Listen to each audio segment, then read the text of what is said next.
week of Birds 365. Getting jump started here on this Monday get-together. Mac and Mac guys, John McMullen, Jody McDonald here with you. All right, we're going to give a little insight to the upcoming season for the Eagles. In it, they have to face off against the New York Giants twice. We know the Giants weren't happy with the Eagles at the end of last season. Wonder why? Week 17. Here to shed some insight on both the Giants roster coming up and, yes, how mad they still are up the turnpike is Zack Rosenblatt. He covers the Giants for NJ.com. Zach, Jody Mac, and Johnny Mac here. How you doing? How's your offseason going? It's not so bad. It's the Giants had an exciting offseason. Obviously, they did a lot of stuff, which is always good for my purposes. So, yeah, it's good. And then the weather's getting nice now, so can't complain. Yeah, it is good. Good to see you, Zach. You too. You mentioned all the things Dave Gettleman did in the offseason. I think the last time the Giants went heavy into free agency, they were very successful. I think Jerry Reese's last year, they won 11 games. Since then, they've kind of fallen off. And now, was that sort of a decree from John Mara to say, hey, we've got to go get into this thing, into this playoff race, not only the NFC East, but the NFC as a whole, because they made a lot of moves in free agency, a lot of high-profile moves. Yeah, John Mara definitely has said on multiple occasions, like, I'm tired of losing. You know, they've made the playoffs once in the last 9 years, and that was that 1 year you were talking about, which is, you know, they spent all that money to make it the 1 year, and then everything fell apart again after that. So, like, that's not what you want when you spend a bunch of money in free agency. You need it to last more than a year, obviously. But you know, I think the message at the end of last season was they were very happy with the progress. You know, they were almost in the playoffs. They did well in the division. You know, I think they were kind of ignoring the fact that it was the worst division in the league, but they did go 6-10, which is an improvement, and they were playing better at the end of the year. There was some excitement, and you could tell that, like, really helped Dave. Like, there wasn't even a consideration that he would be fired or anything like that. So I think there's definitely a win now mandate. I don't think they would have approved spending as much money as they did. I mean, they have Leonard Williams, $63 million, Kenny Golladay, $72, Dory Jackson, $39, and then they even gave Kyle Rudolph like $12 million, and he's like an aging tight end. So, and they did all that stuff in the draft. So it's been an interesting offseason because they clearly are doing a win now decree, but at the same time they also are sticking with Daniel Jones, which is going to be kind of like their make or break. And they didn't do any moves really on the offensive line, which was a risky move considering it wasn't very good last year, but they're kind of banking on developing these young guys. So they're kind of putting all their marbles in the basket of the QB, the offensive line, and a bunch of guys with injury history. So there's a lot of risk here, but I think there's also a lot of potential on this team. From the outside looking in, and you've got a better inside look than us, and that's why we have you on the show with us today. You're right. Giants didn't make many changes along the offensive line. Outside, wide receivers, drafted a running back. Yes, certainly gave more weapons and tight end, more weapons for Daniel Jones, but didn't take care of the interior. Is part of that they expect a contribution from Nate Soldier? You talk about free agent acquisition. They spent a lot of money a couple of years ago to bring Nate Soldier in. Not great first year, opt out last year, still under contract, making big bucks, big cap hit from Nate Soldier. I've heard very little as to his prospects for this upcoming season. What do the Giants think they can get out of Nate Soldier this year? Well, it's funny you say it because, you know, they came out of free agency a couple years ago and they made him the richest offensive lineman free agent in NFL history. And now, ideally, he doesn't play this year, I would say. You know, they have two guys they drafted last year, and Andrew Thomas at left tackle. He's locked in as a starter. And they have Matt Pert, who they drafted in the third round, who they want to win. He's going to compete with Solder for right tackle, which Solder hasn't played since his rookie year. At the same time, like, it's interesting. I didn't think they were going to bring Solder back. I thought they would just cut him. He agreed to like a significant pay cut. You know, he opted out last year, like you mentioned. He had his worst year of his career the year before that. And he's their swing tackle now. And odds are he's going to have to play at some point this year because, you know, most teams at this point, people don't play 16 games very often, it seems like. So I would say expectations aren't very high for him, though the team really does like him. He's a leader.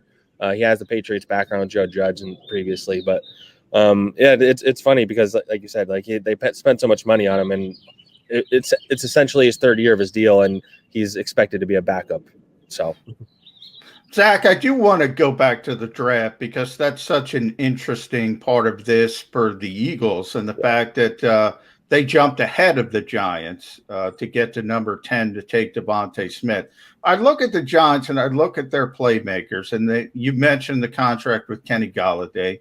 They have Sterling Shepard. They have Darius Slayton. They ultimately moved back and drafted Kadarius Toney. But even before that, were the Giants really looking at Devontae Smith? Why did they need a receiver at number 10 overall? Well, I think they would have drafted him. Absolutely. I think that was their plan. And I think the Eagles knew that. I don't think it was that much of a secret. The interesting question, I think, is, that offer they got from the Bears was so good that, like, I don't know if I would rather that offer or if I would rather Devontae Smith from the Giants' perspective. I know it made sense for the Eagles to going at Devontae, obviously. I think it's a little different. But like I said, yeah, they have these guys, but at the same time, I don't think any of these receivers they have are necessarily sure things. Kenny Golladay only played 4 games last year. Sterling Shepard has had injury history throughout his career, and I think after this year he's a potential cap casualty.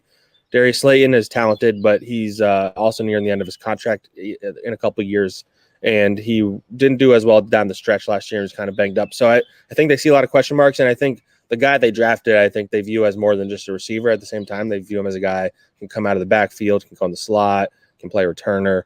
They can even do wildcat plays with him if they really wanted to. So I just think they were really going for the best player available type thing, which is why they would have picked Smith there instead of an offensive lineman, for example.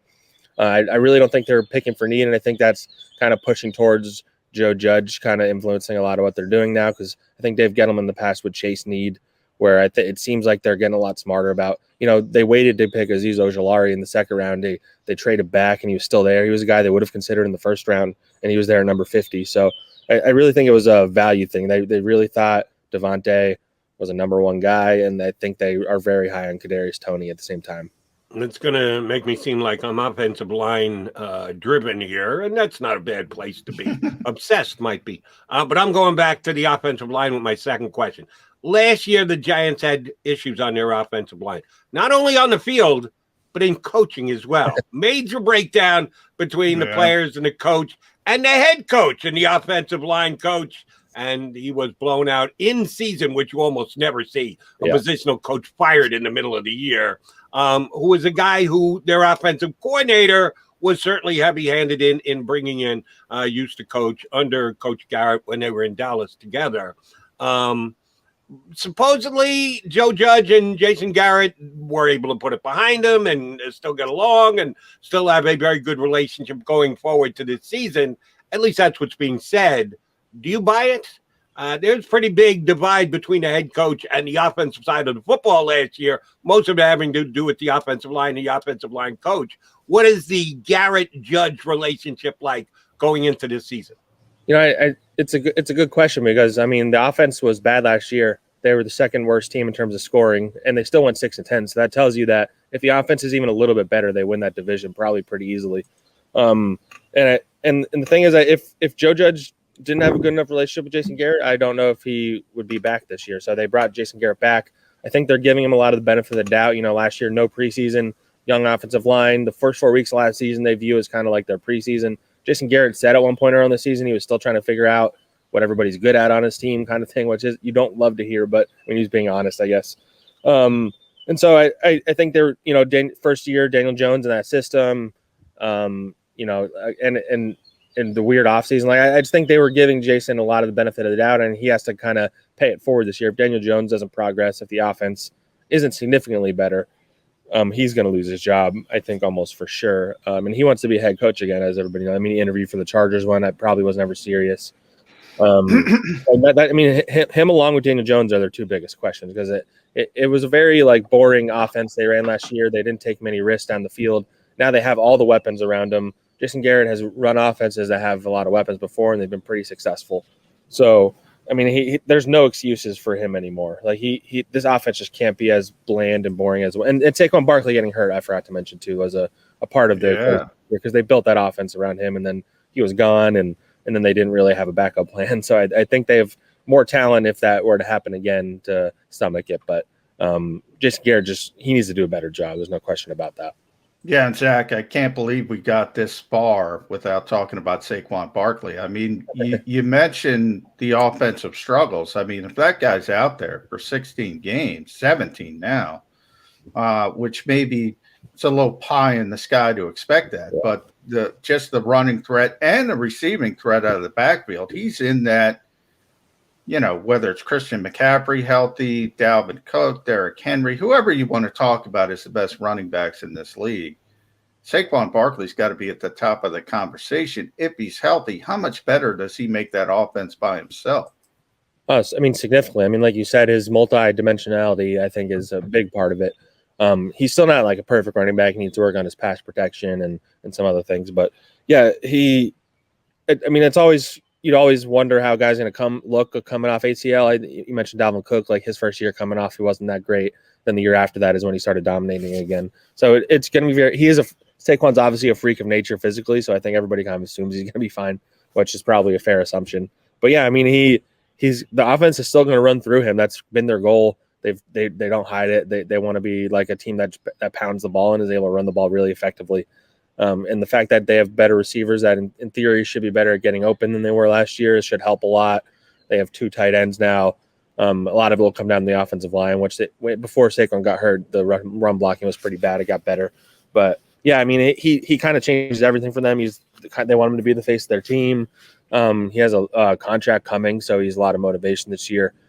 And it's going to be very interesting to see how it plays out for him because he needs to prove that he can stay healthy. The last 2 years he's been banged up, and he's heading into a contract year. They're probably going to pay him regardless, but if he can come out and look even 80% of what he was before the injury for this first year, I think they're going to be in pretty good shape, you would think. Second consecutive year, the Giants made a pretty aggressive play on the free agent market for a cornerback. Last year, they paid James Bradbury a lot of money, and guess what? He played up to that contract, had a phenomenal year for them. This year, Adoree Jackson, who a lot of Eagle fans were speculating and hoping that he would land here in Philadelphia, instead landed up the turnpike with the Giants. I thought a pretty high number for what Adoree Jackson, in my opinion, brings to the table. But again, Giants can look back and say, look, we picked the right guy last year. We're going to pick the right guy this year again. How does Adoree Jackson fit into the scheme as the cornerback across from Bradbury and the Giants defense this season? Yeah, there's no question. I think everybody agrees they probably overpaid him, especially because he had just been cut.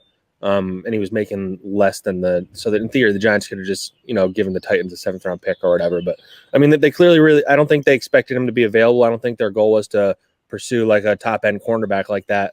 I think they really like him, his versatility. They think he can play inside and outside. When he has played, he's not someone that like gets a lot of interceptions, but he gets a lot of pass deflections, and he's played pretty well when he's been healthy. Last year was a weird year for him. They played like 3 games towards the end of the year, which is kind of strange. But I think they're very high in him. This defense really does value versatility. And Patrick Graham is one of the more creative defensive coordinators in the league, I think. And then you have James Bradbury on the other side, who was one of the probably 5 best corners last year. And so I think that gives Adoree a little more freedom to. He's probably going to get targeted a lot more than he has been in the past because people are in theory going to avoid James Bradbury. But they showed this offseason, last offseason, they spent money on Logan Ryan. They drafted cornerbacks early this year and last year, Aaron Robinson, Darnay Holmes. They have Jabril Peppers. They drafted Xavier McKinney last year. So they're kind of like building from the back to the front on this defense. I think that's kind of their philosophy. I think that's a Patriots philosophy. They always do that. And I think you're going to see if that pays off, because secondary had been an issue for a long time for the Giants, but I think it's their biggest strength. And on paper, this is maybe one of the more talented secondaries in the league. But Adoree is a question mark for sure, especially because he was banged up last year, and he hasn't shown necessarily that he deserved the money the Giants gave him. But in free agency, you got to overpay to get guys a lot of times. So. Yeah, Zach, I agree with you. That's secondary. Make sure you read Zach's work, by the way, covering the Giants. Does a phenomenal job at njonline.com. I think that the secondary looks like the best in the NFC East at the bare minimum. I think on paper it looks like one of the best in the NFL. The concern is the front 7, particularly the pass rush. But the one significant loss I look at was Dalvin Tomlinson. How are they going to replace him? I thought he was a really good player.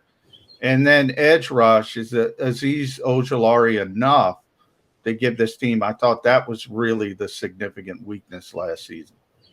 Yeah, I think they definitely are going to miss Dalvin Tomlinson because and this ties into edge rusher too. They had 40 sacks last year, which ranked in like the top 10 to 12, and that was with an edge rusher group that was not very good. They were playing, 7th round picks and undrafted guys, and that kind of shows you the creativity of Patrick Graham. And I think they're going to do a lot of creative things with that secondary. And they have 3 good safeties, and one of them will probably blitz a bunch. And so I think they believe in Patrick Graham's ability to rush the passer, which is why they didn't feel like they needed to. They tried signing Leonard Floyd actually early in free agency, which would have kept them from signing Kenny Golladay, I would imagine, in theory. So that would have been an interesting what if there, but the Rams wound up keeping him. But yeah, Dalvin Thompson kind of he's one of those guys that is underappreciated, among fans and around the league because he like clears stuff up for everybody else. I think that they valued Leonard Williams more than him clearly, and I think it's fair to see why Leonard Williams was their only pass rusher last year. He had 11.5 sacks. He was dominant. He earned the money he got. So they're going to replace Dalvin like with a committee. They signed Danny Shelton, a veteran guy from the Patriots days. They have a guy named Austin Johnson who's a nose tackle, and they signed Fadio Denigbo from the Vikings, who's a decent pass rusher. Like none of these guys like jump off the page, but I think they believe in their ability to rotate a bunch of guys at nose tackle and try and stop it. And they like they have Blake Martinez inside linebacker. He had a pretty good year, and so they're really I think a lot of this is depending on the back end and those guys stepping up. But yeah, the pass rush needs to be better for sure. The odds of Leonard Williams doing 11.5 sacks again aren't that high, I would think. So you need Ojulari to come in and play right away. He's going to be a starter, I think. Lorenzo Carter coming off an Achilles injury. Shane Zyman is coming off an injury. And so there's nobody really proven in that group. So they kind of are just banking on somebody breaking out, and that's risky for sure. Zach, let me ask you an evaluative hypothetical question. Let's say the Giants are similar to last year's Giants, slightly better. We got 11 games, so we'll give them maybe 8 wins. They're somewhere about an 8-9 team. But 8-9 team has got you to week 18 in the NFC least because I don't think anybody's going to run away and hide. So they're right there in the same position that they were this past season. Joe Judge certainly safe. If Daniel Jones of an 8-9 team is in the bottom half of the quarterback rankings, you use whatever metric you think is most telltale, touchdown passes, completion percent, whatever it is. He's in the bottom half. He's not buried down at the very bottom in the 29, 30, 31, 32 range, but he's not in the top half either. He's somewhere in the upper 20s, let's say. Who makes the decision that Daniel Jones is no longer the quarterback of the New York Giants? Does Dave Gettleman get to keep his job? Is he the one who makes the decision, or is one of the Maras the one who makes the decision, and they do so by selecting a new general manager who might make that decision that the Maras think should be made? It's an interesting scenario, and I think a very realistic one, because, like you said, I think they have enough talent to be competing for the division at the end of the year. But what that looks like is kind of it's like the context is what matters. Like they were 6-10 last year, but they were division contenders. So the Giants spun that as a positive. I think you could have spun that as you were a 6-win team at the end of the day. That's kind of like the rub here, because it's hard to. I think John Mara has a tendency to stick with guys longer than he should. They did that with Eli. They did that a little bit with Coughlin, and so I'm very curious to see how they'll play. I think the Daniel Jones factor. One thing that they have going for them is with that Bears trade they made last year, which uniquely Dave Gettleman making that trade when he's in theory on the hot seat was interesting because it was like a down the line trade. So they have an extra first. I don't think the Bears are going to be especially amazing. I don't know how you guys feel about the Bears. I don't, especially if they're playing a rookie quarterback, and I don't think their offensive line is very good. So they, in theory, if the Giants go 8-9, like you said, so that puts them around the same draft pick as they had this year in the 10 to 12 range or whatever. They missed the playoffs. And then you have the Bears pick. If that's top 10, they can go and get a quarterback if they really like somebody in this draft. So I think in that scenario, maybe they do move on from Daniel Jones, because then he's also, coming up on a new contract at the same time. And the Dave Gettleman factor, a little more. I wouldn't be surprised if in the coming years he heads towards retirement. He won't say that he is. He is up there in age. He's 70. So I don't know. That's I don't know if I have a definitive answer. I would say maybe they move on from Daniel Jones and Gettleman is 50-50. But I could also see them, deciding that they want to keep going with those guys because they were just close enough there again. Let me ask you a question. Interesting way you depicted it, and you might be dead on right. if Gettleman decides to step aside, that he gets one of those, will be a consultant for the Giants, but not the everyday general manager type deals. We've seen enough of those over years in the NFL. Usually when something like that happens, someone is elevated within the organization. They don't go out and have a search for another general manager that comes in from another team. Is there a guy under Gettleman now that is got that kind of gravitas and is respected within the organization, aka by the Maras, that could step in and take that job if the Giants were able to go that way?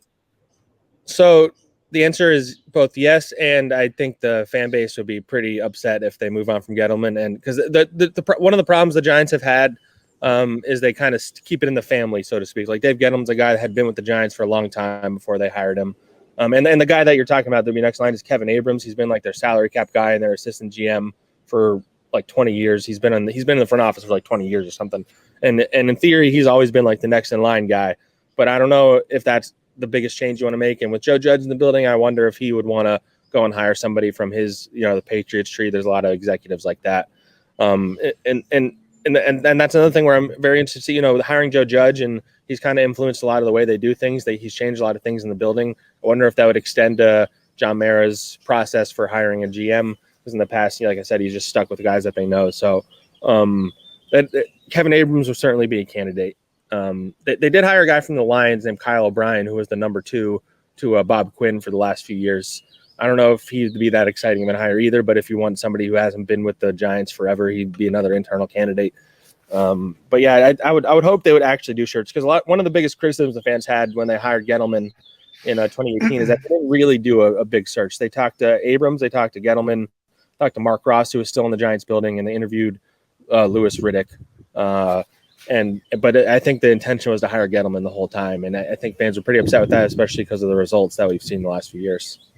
All right. For those who don't remember, Zach used to cover the Eagles. So before he went up to cover the Giants. So I do want to get the outside perspective of how Giants fans are looking at the Eagles, because nationally, the latest being Peter King, nobody thinks much of this team. I think you realize that, Zach.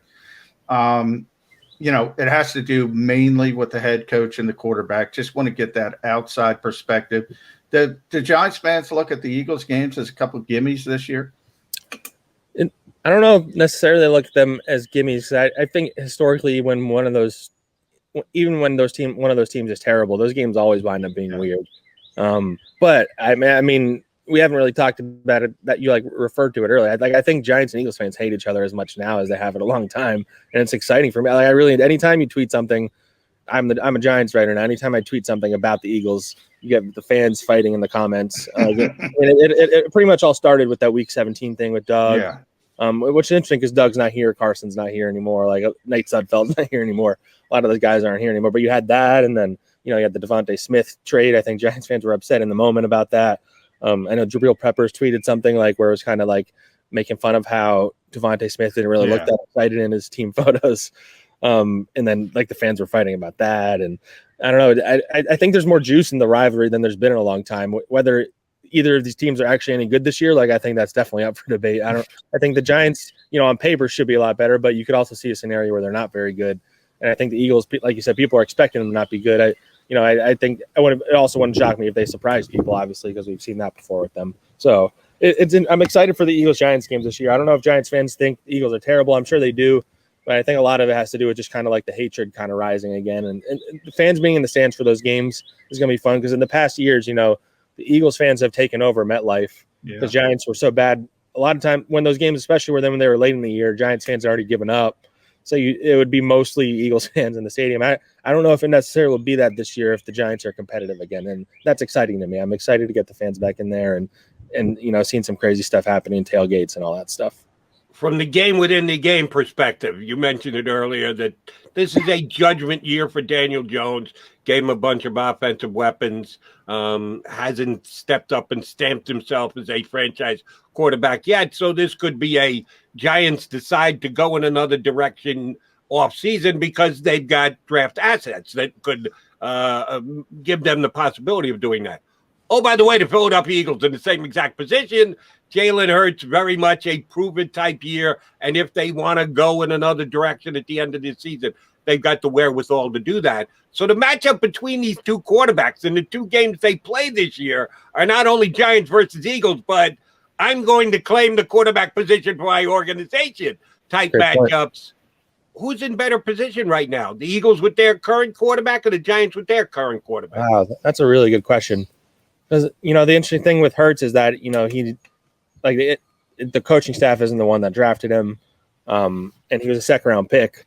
So, in theory, I don't know, if he's bad, then I don't think they would feel too bad about moving on from him kind of thing. But, Daniel Jones, this is his third year. He hasn't been good for 2 years. Joe Judge didn't necessarily draft him, even though he's defended him. I would say, who's safer out of the two? Probably Daniel Jones, maybe, just because they've invested so much in putting stuff around him. And I think that, the Eagles are trying to build something with young guys. And I don't think Howie, if Jalen is bad this year, I don't think he would hesitate to draft somebody or, make a blockbuster trade. I know everybody's, speculating about Deshaun Watson or whatever, but yeah, that's a very interesting question. And you could wind up, if it's the end of the year and those two guys are going against each other for, to make the playoffs or whatever, that game could decide which quarterback is there long term too. So I didn't even think about that. And that's gonna be fun to see too. Hopefully both those guys work out because the NFC East is better when there's good quarterbacks. So that's true. Hopefully both those guys. There's a lot of questions. Dak Prescott's the only one you could say is good, and even he's coming off an injury. So those two guys are such different talents and personalities. It'd be fun to have an Eli Manning versus Donovan McNabb type thing going on again. Last one from me, Zach. Want to thank you for hopping on. Of course. It's Daniel Jones. What do you think of him from a personal level? Is it just ball security? Does he have everything else to be a successful quarterback in this league? And can you fix that? Different position, but Tiki Barber with the Giants is a perfect example of the guy that had real significant ball security issues, managed to turn it around. You don't see that happen that often, though. Yeah, obviously I've had to think about Daniel Jones's talent, his potential a lot. I think one way I've thought about it is I think he's not as bad as everybody outside New York thinks he is.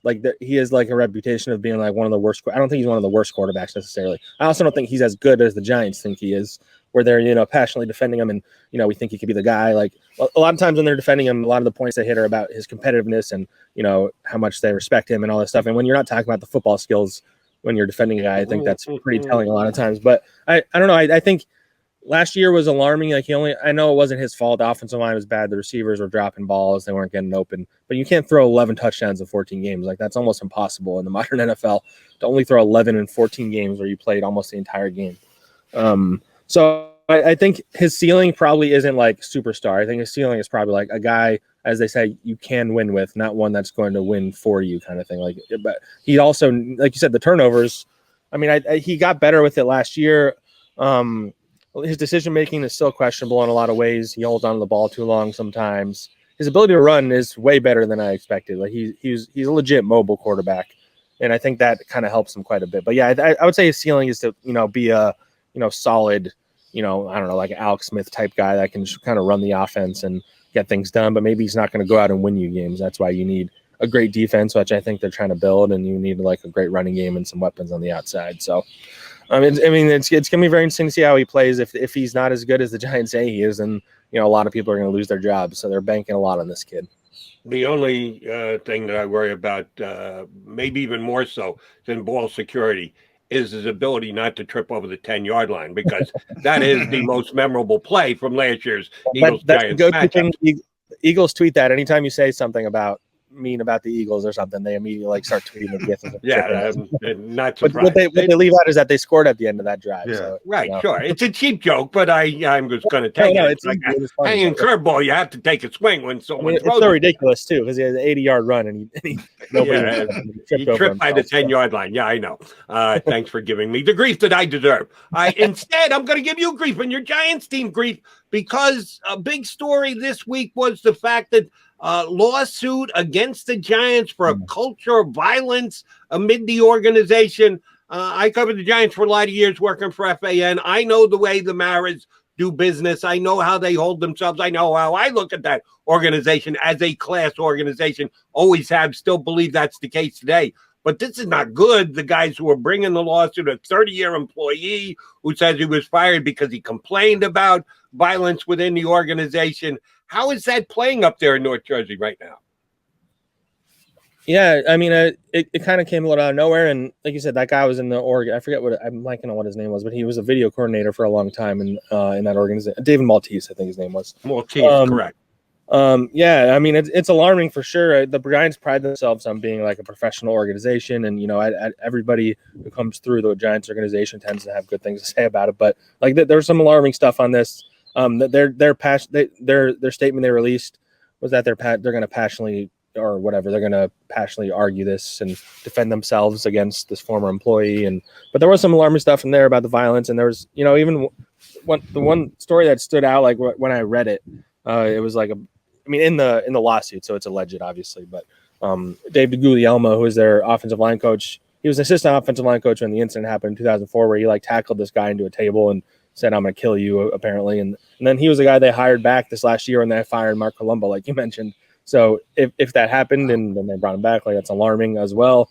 But they get their day in court, or if it goes to court, I imagine these kind of things often don't wind up going to court, I guess.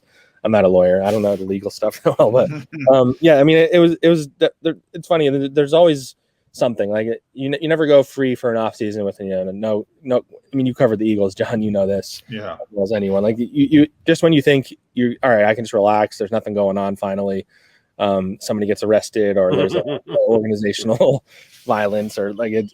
Something always pops up. That's Bill Parcells' famous thing. 4 or 5 things happen every day in the NFL that you don't want to happen. That's what he always tells his guys. And so I'm hoping this was the last one for me this offseason. I don't like covering. Like, fans a lot of times like think that we're trying to make the team look bad on purpose. So I don't want to cover a guy getting arrested. I don't want any of that stuff to happen. I want to just cover football and write about these guys and their backgrounds and stuff like that. So I hate it when the stuff pops up, but I also got to cover it because it's my job. So that, or go out into the woods, because between the beard and where you're shooting from today in the background, looks like you're ready to go all Grizzly Adams on us. So we appreciate you taking a couple of minutes before you go out and hit the trail, Zach. Thanks for it. We'll hit you up during the season. We appreciate you coming on with us today. Thanks for having me, guys. It was a great time. If you missed any of today's show on the JAKIB Media channel, listen to the podcast on your way home. Available on YouTube, Apple, and Spotify.